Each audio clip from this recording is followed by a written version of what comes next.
Uma ótima noite a todos. É muito bom estarmos novamente na casa de Deus e principalmente agora que nós vamos estar aprendendo um pouco mais sobre a palavra de Deus. Nós estamos na nossa série Objetivo, vivendo os planos de Deus, né? Nós temos entendido que Deus ele vai direcionando as nossas vidas de uma maneira totalmente singular, do jeito que Ele quer, do jeito que Ele acha que deve ser, para a honra e glória do nome dEle. A gente aprendeu no nosso primeiro encontro aqui, no chamado de Moisés, nós percebemos que Deus teve um cuidado com Moisés desde o seu nascimento, quando Deus o livrou da morte, porque Deus já estava levantando um líder ali, para que um dia tirasse o povo da escravidão do Egito. Nós vemos que ele ficou ali como pastor de ovelhas e ele recebe o seu chamado para tirar o povo de Deus da escravidão. No começo ele dá uma titubeada, ele fica meio, não Deus, não, por que eu? Eu não sei nem falar direito, porque o Senhor está querendo que eu vá à frente do povo e possa tirar o povo da escravidão. E aí Deus, no segundo encontro que nós tivemos no domingo passado, a gente viu que Deus mostra para Moisés e para aqueles que estão ao redor que Deus era com ele, através de 3 milagres.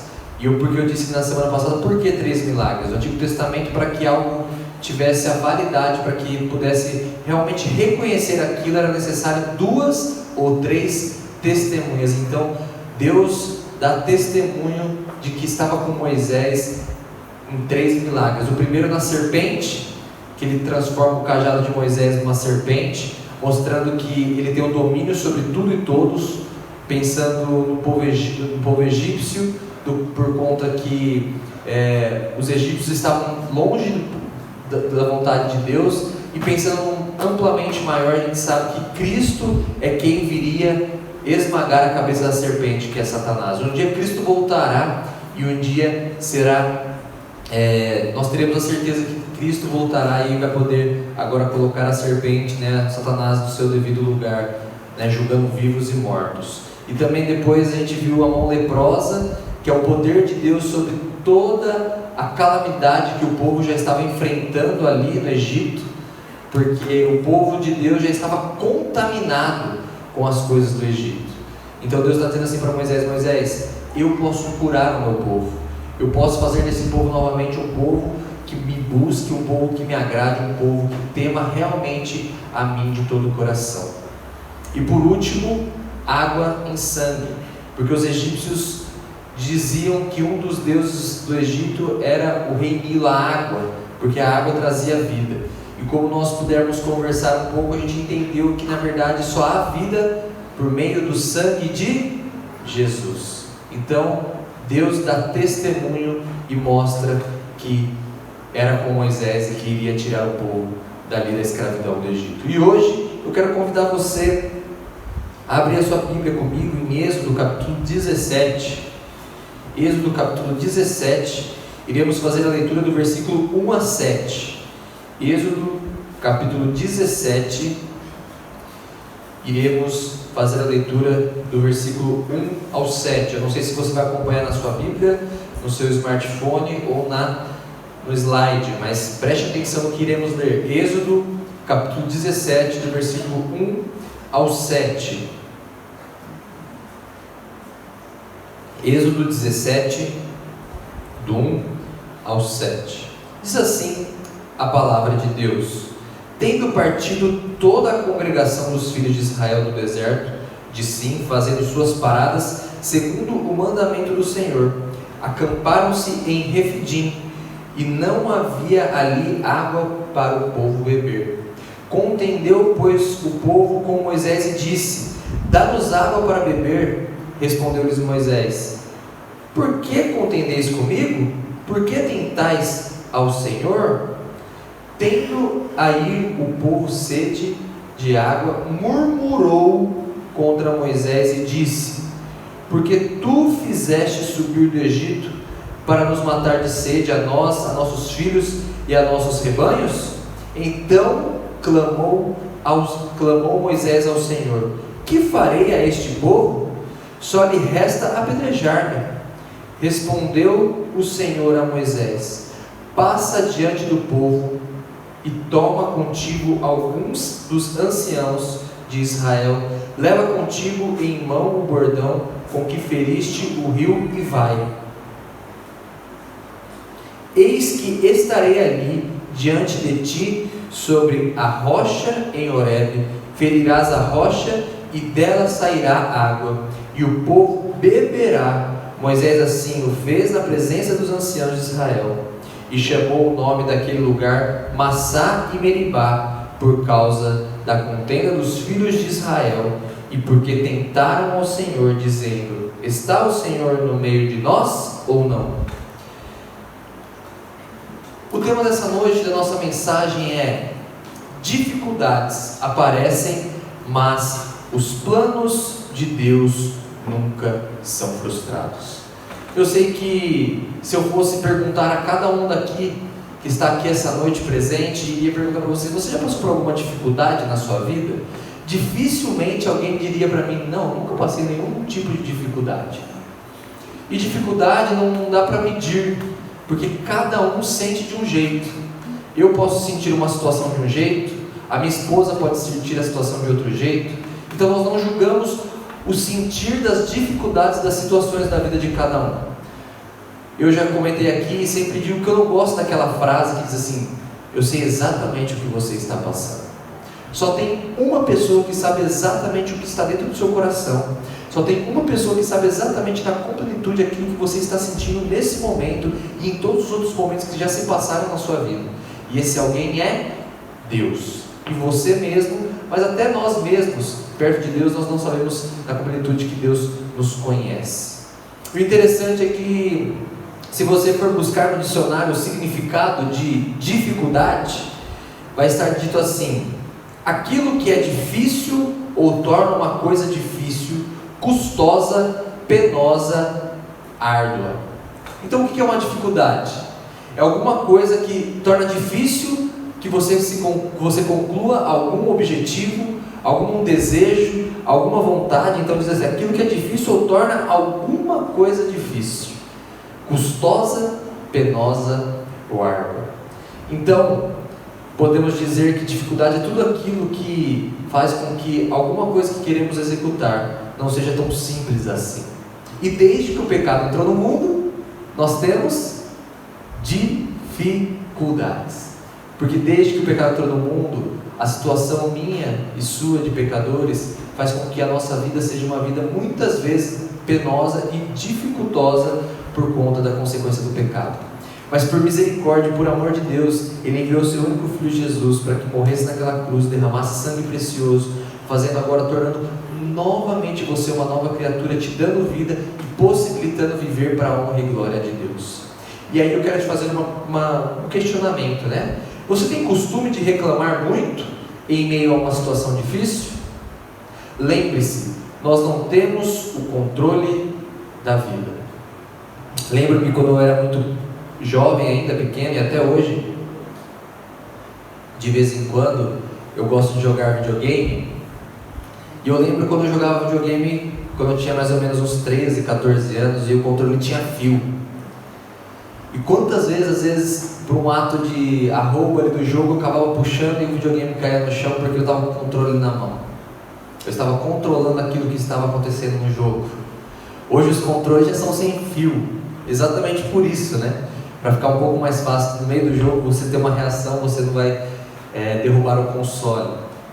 Mas naquele momento você está controlando algo, certo? Mas eu quero te dizer que nem eu nem você temos o controle do que acontece em nossa vida. Nós temos a responsabilidade perante Deus de buscá-lo, de amá-lo, de colocá-lo em primeiro lugar das nossas vidas, mas nós não temos o controle nem do estarmos vivos e nem ter a certeza de que aquilo que planejamos irá acontecer. Isso às vezes pode ser desesperador, mas pode ser consolador saber que nós podemos depender de um Deus que é perfeito, porque nós mesmos somos pecadores e falhos. Então se nós dependêssemos só de nós estaríamos totalmente perdidos. Mas em meio às dificuldades surge uma outra questão, e é isso que o texto vai mostrar. A gente vai tirar algumas lições do texto, mas em meio às dificuldades da vida surge uma coisa chamada murmuração. murmuração. Eu vejo e já ouvi muita gente dizendo assim, puxa vida, mas o povo de Deus na época do Egito, ou o povo reclamão, ou o povo que murmurava, ou o povo que só sabia reclamar. Se estava no Egito estava ruim, se estava fora do Egito estava ruim. Mas o que é murmuração? Um rumor infundado, boato falatório, reclamação sem fundamento. Só que agora a gente tem um problema, porque nós vimos que as dificuldades são aquilo que torna alguma coisa difícil, mas que não torna o quê? Impossível. Nós sabemos que Deus está no controle da nossa vida, logo nós sabemos que é Ele quem está permitindo e controlando a nossa vida, e se nós, mesmo a gente sendo infiel, Ele continua sendo fiel à sua palavra, mas aí surge o quê? A reclamação sem fundamento. E aí Deus prometeu cuidar do seu povo, logo reclamar do que está acontecendo não tem fundamento. Deus promete, e eu já falei isso aqui várias vezes na sua palavra, que Ele tem um cuidado especial e diferenciado para aqueles que são seus filhos. E só é filho de Deus aqueles que estão em Cristo Jesus como Salvador. Então o mundo aí fora vai dizer que todos nós somos filhos de Deus, que todas as pessoas são filhos de Deus, mas na verdade isso é uma mentira. Só é filho de Deus aquele que é regenerado pelo sangue de Cristo Jesus na cruz como Salvador. Todos são criatura e criação, mas só somos herdeiros de Cristo quando reconhecemos a nossa condição e entregamos a Cristo Jesus a nossa vida como Salvador. Então, não combina com o cristão, em meio às dificuldades, viver uma vida de murmuração, reclamando, porque é uma reclamação sem fundamento. Sabe por que eu estou dizendo que é sem fundamento? Porque se Deus diz que Ele cuida de você e de mim, independente da situação, nós temos que crer nisso, nós temos que confiar nisso, nós temos que descansar nisso. Felipe, mas você está querendo falar de uma coisa muito difícil para mim. É difícil para mim também. Aquele que vos fala também tem essas lutas de confiar, de descansar, de entregar tudo nas mãos de Deus. E aí nós cantamos há pouco tempo atrás: ensina-me que tudo coopera para o meu bem. Ensina-me, Senhor, me ensina a viver. Essa é a nossa oração, essa é a oração que nós temos que ter como povo de Deus. Mas eu quero tirar algumas lições com você do texto, e quero pensar com você no versículo 1 ao 3, que vai dizer assim: tendo partido toda a congregação dos filhos de Israel no deserto de Sim, fazendo suas paradas segundo o mandamento do Senhor, acamparam-se em Refidim, e não havia ali água para o povo beber. Contendeu, pois, o povo com Moisés e disse: dá-nos água para beber. Respondeu-lhes Moisés: por que contendeis comigo? Por que tentais ao Senhor? Tendo aí o povo sede de água, murmurou contra Moisés e disse: por que nos fizeste subir do Egito para nos matares de sede a nós, a nossos filhos e a nossos rebanhos? E a primeira coisa que eu quero conversar com você essa noite é que as dificuldades e murmurações, marcas de um povo contaminado. Eu já falei para você aqui em nas outras pregações que o povo de Deus estava contaminado com os costumes do Egito. Era um povo que já não vivia uma vida de devoção a Deus. Hoje pela manhã o pastor Marco pregou no livro de Tiago, e uma das coisas que ele falou na pregação da manhã foi a sua vida devocional, sua intimidade com Deus, você se quebrantar e conhecer aquele que te salvou. E como que você conhece aquele que te salvou? Por meio da palavra. Então muito é estranho, muito nos choca quando ouvimos alguém dizer assim: eu sou tão firme com Deus, eu amo tanto a Deus, mas ela não sabe nem 2, 3, 4, 5 e assim por diante versículos de cor da Bíblia. Ela não sabe direito abrir a Bíblia quando um pastor fala assim: viu, abra sua Bíblia agora, em tal lugar, em tal lugar. Ela demora, às vezes ela tem que ir no índice. E eu não estou falando de você que está começando a sua caminhada, eu estou falando de você que às vezes está 30, 40 anos no povo de Deus, mas não tem uma vida de intimidade com Deus. E este povo aqui agora, longe, desgarrado de Deus, está totalmente contaminado pelas coisas do Egito. É um povo que agora carrega marcas de estar longe de Deus. E aí o que eu quero pensar com você é que Deus tem seus objetivos para nós e murmuramos contra Ele, não crendo em seu agir. Eu já passei algumas situações na minha vida muito difíceis, e vou ser bem sincero, já murmurei em muitas delas. E murmurar não resolve nada. Murmurar não vai mudar a situação, não vai melhorar a situação, não vai me trazer uma solução imediata eu murmurar. Só que esse povo aqui, eles é um povo ingrato, que não olha para trás e vê que Deus o tirou da escravidão do Egito. Isso é a marca de um povo que não está buscando na intimidade do Deus que eles servem. Eles não reconhecem diante de quem eles estão, e eles estão com dificuldade em descansar em Deus. Se você voltar um pouco no capítulo 15, versículo 24, se você tiver com a sua Bíblia aberta, vai dizer assim: e o povo murmurou contra Moisés, dizendo: que havemos de beber?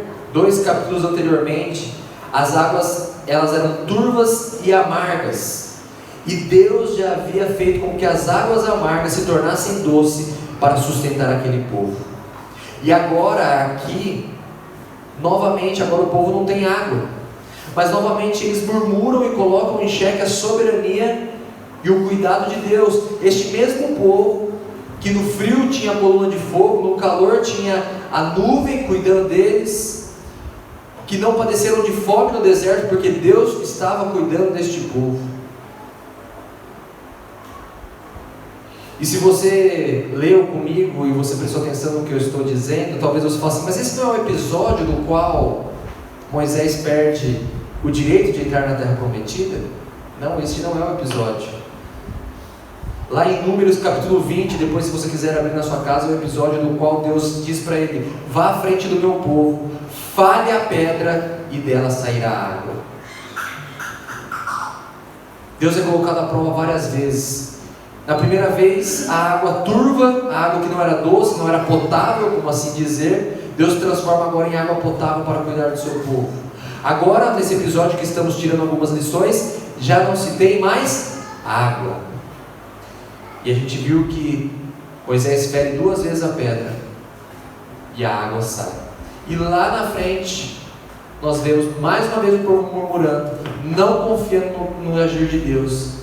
Moisés clama a Deus e Deus fala assim: vá e fale a pedra 2 vezes e ali sairá a água. Só que ao invés de ele falar, ele foi e bateu. E ali que foi o problema, porque ele desonrou a Deus. Ele não cumpriu com aquilo que Deus tinha ordenado a ele fazer. Ele envergonhou o nome de Deus na frente do seu povo. Mas voltando ao texto que nós estamos pensando essa noite, Deus tem objetivos para nós, e o que Ele permite que aconteça na sua vida é para o meu e o seu crescimento. Essa semana nós presenciamos em nosso meio o luto, e é nítido que nós não fomos criados por Deus lá no Jardim do Éden para morrermos. É nítido que a morte é consequência do pecado. Fomos feitos para sermos eternos, mas por misericórdia Deus nos dá novamente essa chance de termos a vida eterna no seu Filho amado Jesus Cristo. Eu não sei o que você tem passado, talvez você tenha reclamado de tudo que tem acontecido na sua vida. Você vai almoçar, em vez de ser grato pelo arroz, feijão e ovo, você reclama. Às vezes o seu carro não é um carro zero que você queria que fosse. Sabe que você não tem que olhar para trás e pensar: puxa vida, eu tenho um carro. Às vezes a sua saúde não é tudo aquilo que você esperava que ela fosse, mas Deus está no controle, Deus está cuidando. E principalmente Romanos 8:28, Deus tem ensinado você através das suas dificuldades e tem trazido agora crescimento maior espiritual. E é simples eu perguntar para você: Onde crescemos mais? Na vida mansa, maré mansa, ou nas dificuldades? Meu pai sempre teve muito orgulho de dizer que saiu para trabalhar cedo. E o primeiro emprego do meu pai foi de boia fria, no auge dos seus 10, 11 anos. Eu escutei essa história, eu acho que na minha vida, mais de 100 vezes. Interessante é que ele fala que todas as dificuldades fizeram com que ele fosse quem ele é hoje. E dar valor no que Deus tem dado para ele até hoje.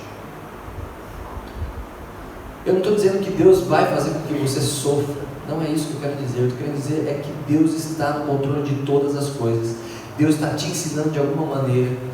E se você tem buscado a Deus, se você ama a Deus de todo o seu coração, mesmo em meio às dificuldades, você vai entender que não há fundamento para a murmuração na sua vida.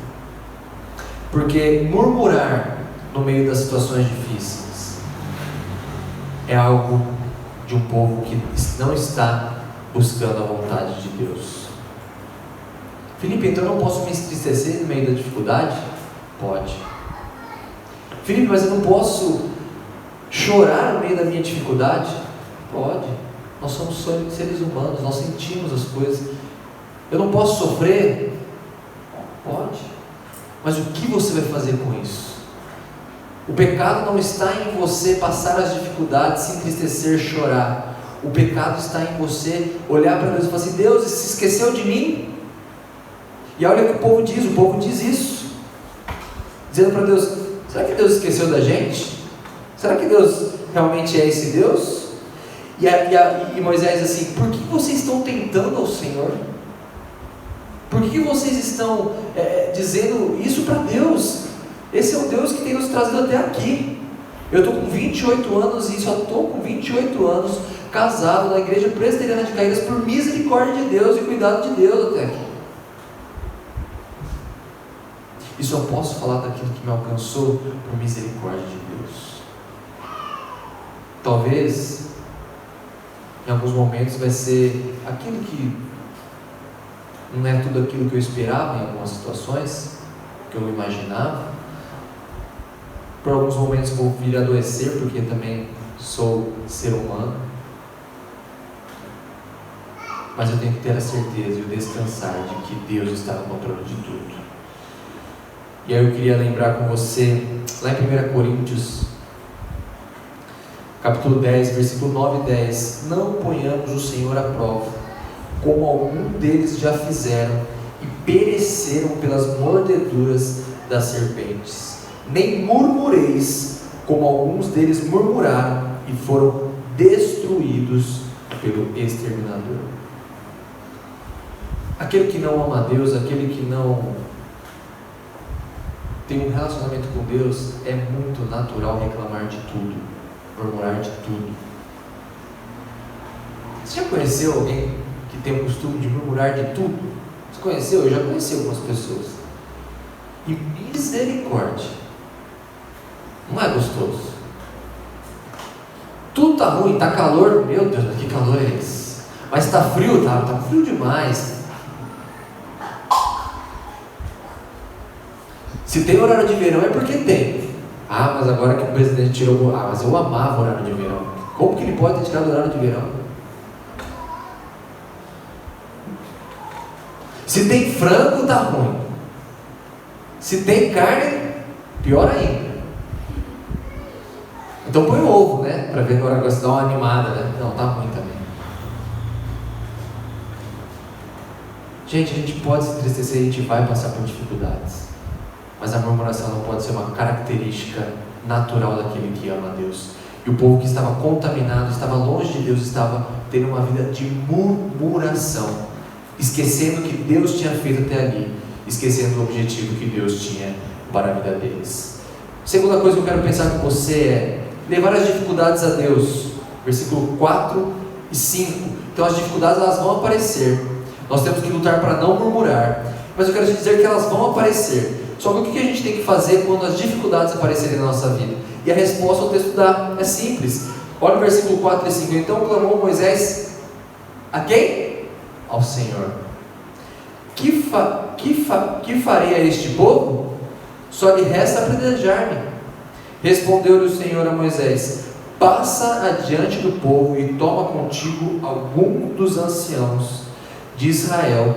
Leva contigo em mão o bordão que feriste o rio e vai. O que nós aprendemos então com Moisés? Onde buscamos as respostas nas dificuldades? E aí tem tanta gente que vai buscar resposta em livro do quê? De autoajuda. Vai ter gente que vai buscar a resposta em prazeres da carne. Tem gente que às vezes no meio da dificuldade vai buscar resposta, às vezes externando aquele sentimento com raiva, com rancor. Mas sabe onde a gente tem que buscar a resposta em meio às dificuldades? Em Deus. Moisés foi no versículo 4, então clamou Moisés ao Senhor. Quando aparecem as dificuldades, você recorre a quem primeiro? Você recorre às suas forças? Você recorre às pessoas que estão ao seu redor? E não tem problema nenhum você se apoiar e amar as pessoas que estão ao seu redor, seus familiares. Mas antes de qualquer coisa, você coloca diante de Deus aquela dificuldade que você tem passado, aquela tristeza. Eu sempre falo isso, sempre tenho bons papos com o reverendo Marco, o reverendo Everson, e algumas vezes o pastor Marco já contou algumas histórias. Ele já tem um tempo maior de caminhada de vida e de ministério, com certeza. E quantas vezes ele disse que já não havia mais o que fazer. E uma das histórias que ele conta, duas histórias que sempre me emocionam, é quando o Luiz ficou doente e um episódio que a Larissa ficou doente, em que eles não sabiam mais para quem recorrer. E no episódio da Larissa, disse que o que eles fizeram ali, cheio de febre a Larissa ainda, eles ajoelharam, cantaram a Deus, oraram, porque era o que eles poderiam fazer naquele momento de dificuldade. E o bonito é ver que o desfecho dessa história é que no domingo de manhã a Larissa estava sem febre, totalmente restituída da sua saúde. Por que eu estou falando isso? Estou falando isso porque às vezes a gente quer buscar em outras coisas, a não ser no Senhor, as respostas para as nossas dificuldades, as nossas aflições. Vai vir as dificuldades, vão vir, não tem como. Nós estamos no mundo debaixo da consequência do pecado.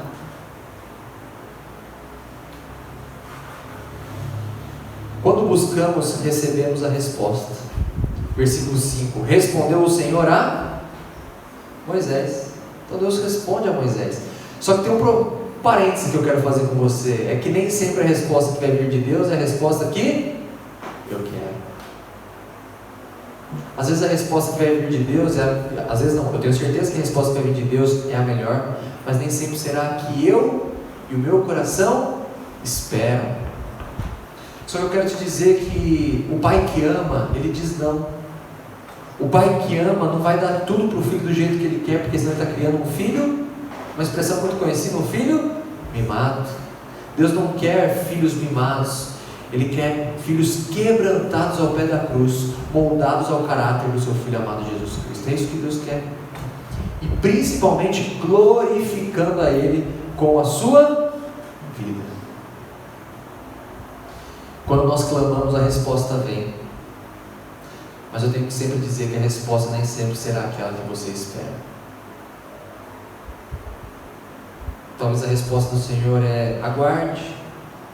Talvez a resposta do Senhor será: sim, meu filho, eu vou fazer com que este cálice seja passado na sua vida. Talvez será: calma, tem um tempo ainda para que isso tenha um propósito na sua vida, que isso vai trazer crescimento para você.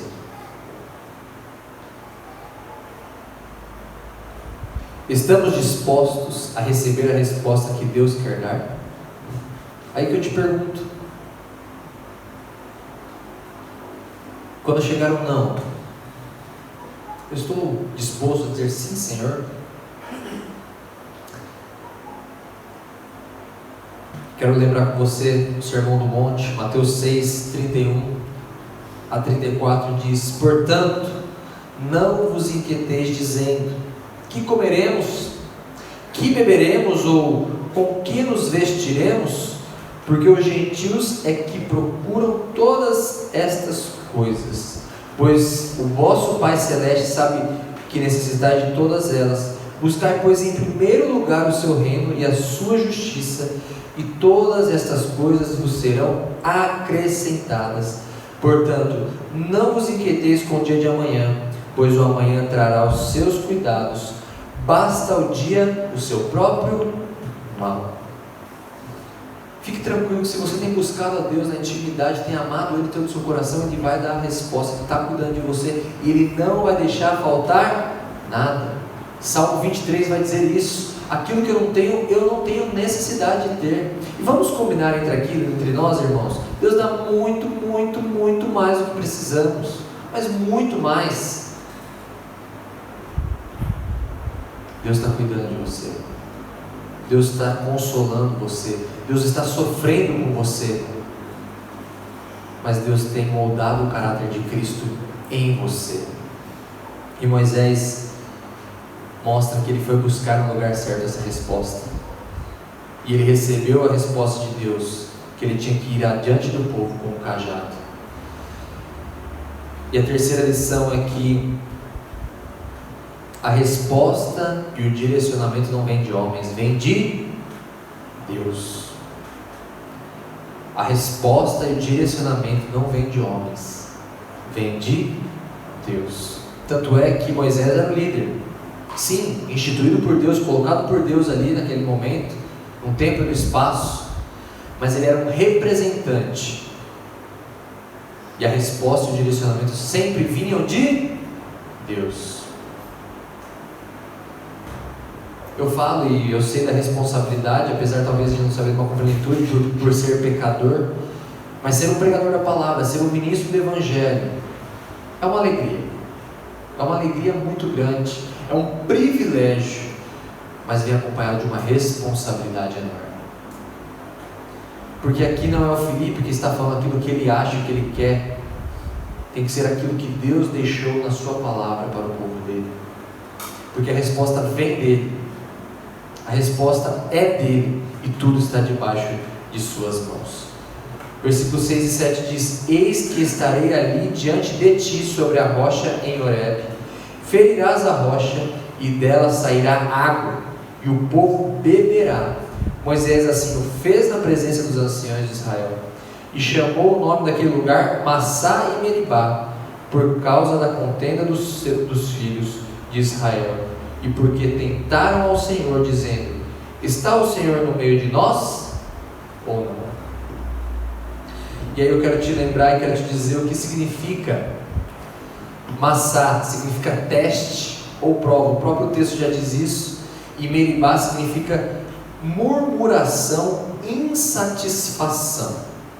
Então é uma mistura ali, o nome da onde aconteceu esse episódio, de que o povo testou a Deus. Aliás, que o Deus estava testando o povo e o povo murmurou contra Deus. Deus manda e o homem obedece, mas desde o princípio a briga do ser humano é porque ele está no comando. Volta lá no Jardim do Éden, pensa comigo, Gênesis. Por que o homem comeu do fruto?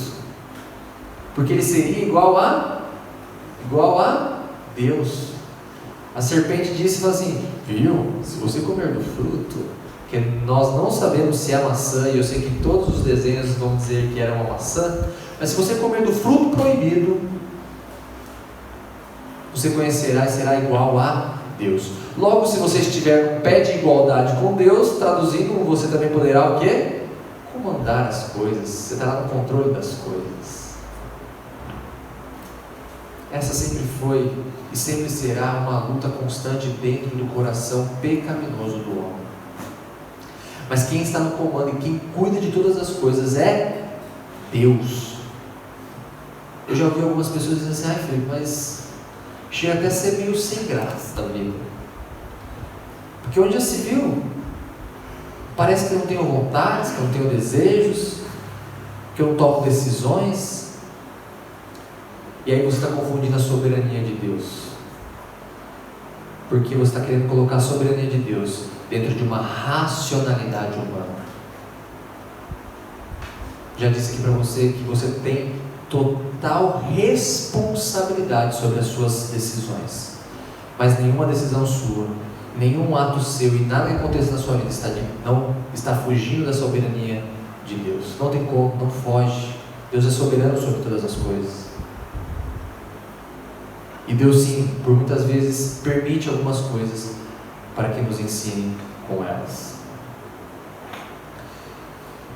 Eu quero pensar que o homem, quando o homem pensa no ser humano, ele acaba colocando Deus nessa sinuca de bico, dizendo: e agora?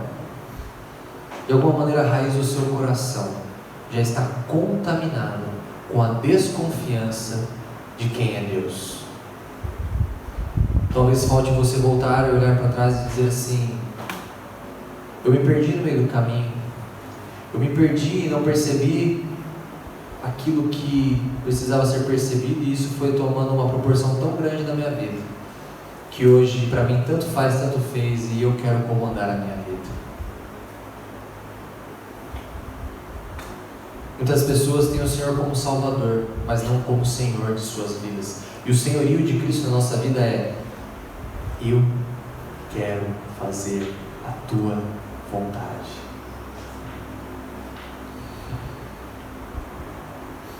Quero ler com você, não sei se você vai conseguir ler, mas assim: no nosso tempo a mesma demanda é feita, o mesmo desafio é repetido. Os homens não estão satisfeitos com as evidências morais do ser e da providência de Deus.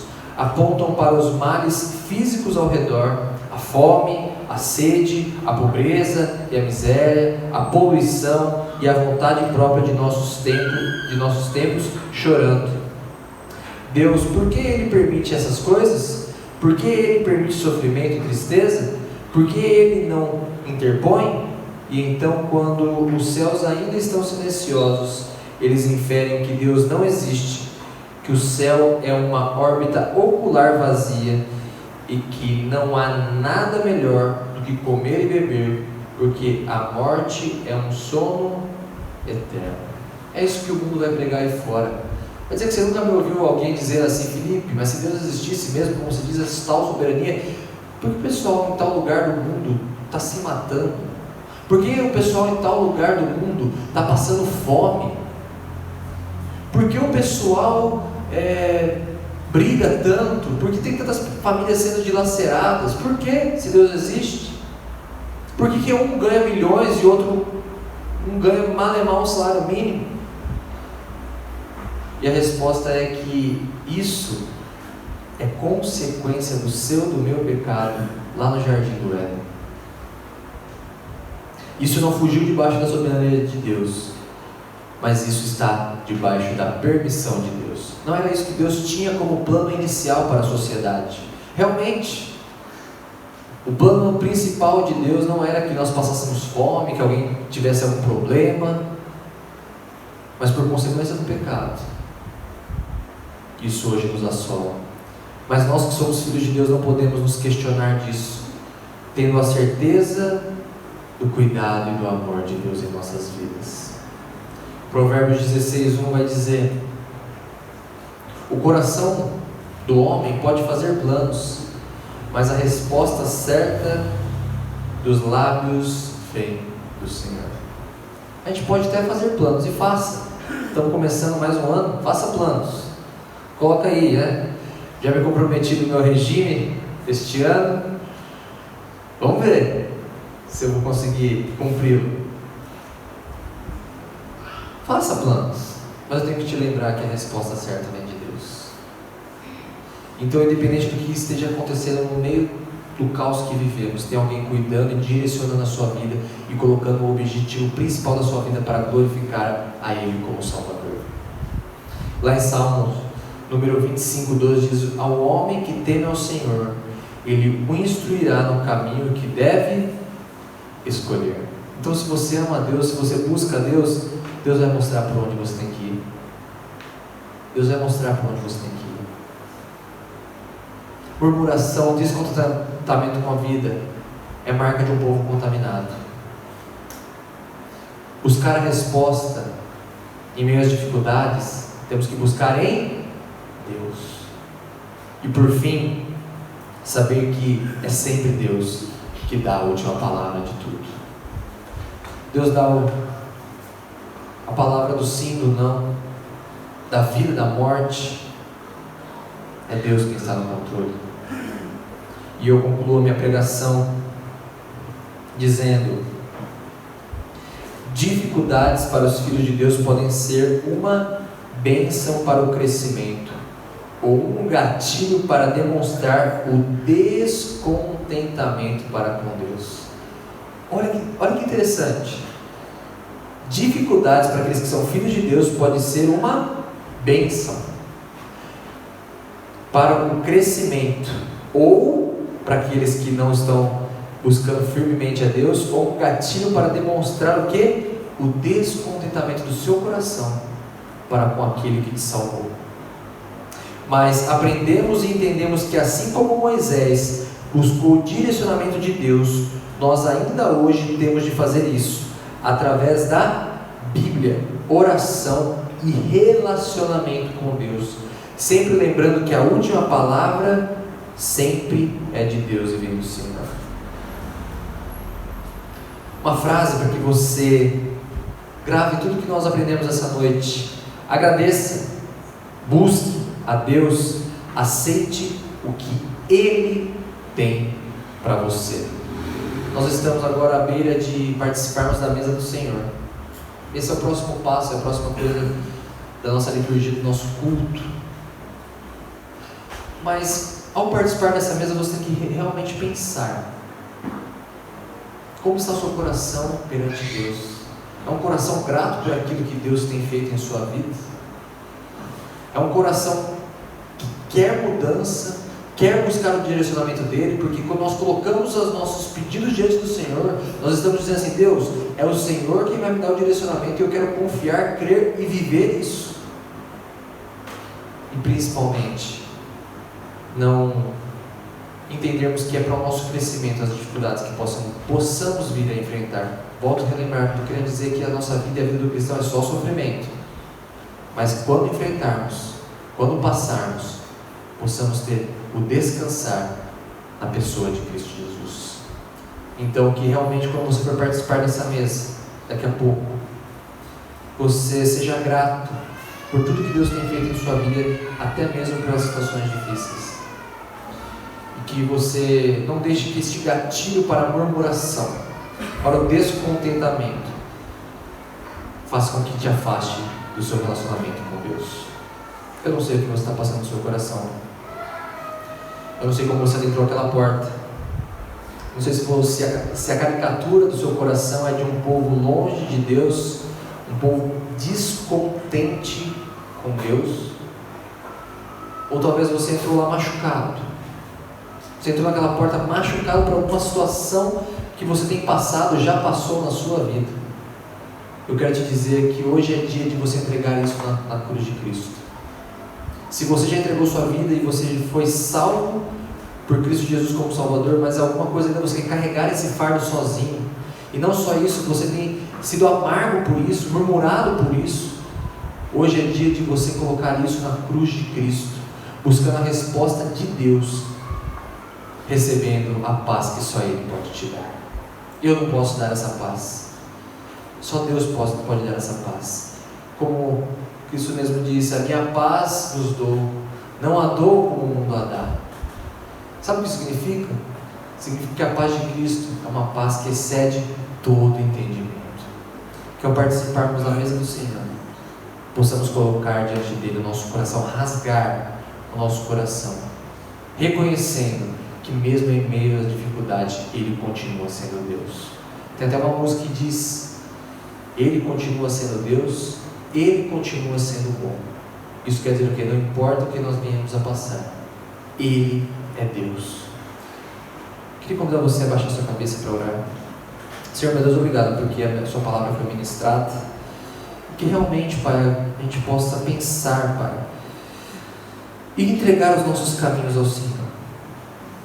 Possamos entender que o Senhor tem um plano e um propósito para cada coisa na nossa vida, que o Senhor já tem direcionado a nossa vida desde antes de nós existirmos, quando ainda a nossa substância era informe, Pai. O Senhor já tinha um plano, já tinha um cuidado, já tinha totalmente sonhado aquilo que o Senhor tem para nós, Pai. Então que nós possamos realmente aceitar aquilo que realmente tem acontecido na nossa vida, independente da situação. Que possamos nos alegrar quando nossa situação estiver tranquila, em paz, em todas as situações, mas também quando as dificuldades vierem, que nós possamos não murmurar, mas buscar aquilo que o Senhor quer nos ensinar através das situações. Que o Senhor nos dê um coração grato, amoroso, que possamos confiar na Tua resposta. Assim como Moisés foi, pediu a resposta ao Senhor e obedeceu, que nós possamos fazer isso. Que nós possamos sempre, Pai, obedecer à Tua palavra. Perdoa os nossos pecados. E agora que vamos participar da Tua mesa, Pai, que realmente nós possamos nos avaliar, colocar diante do Senhor aquilo que precisa ser transformado, por Tua misericórdia, em nome de Jesus. Amém. Queria convidar os pastores e os presbíteros para vir à frente.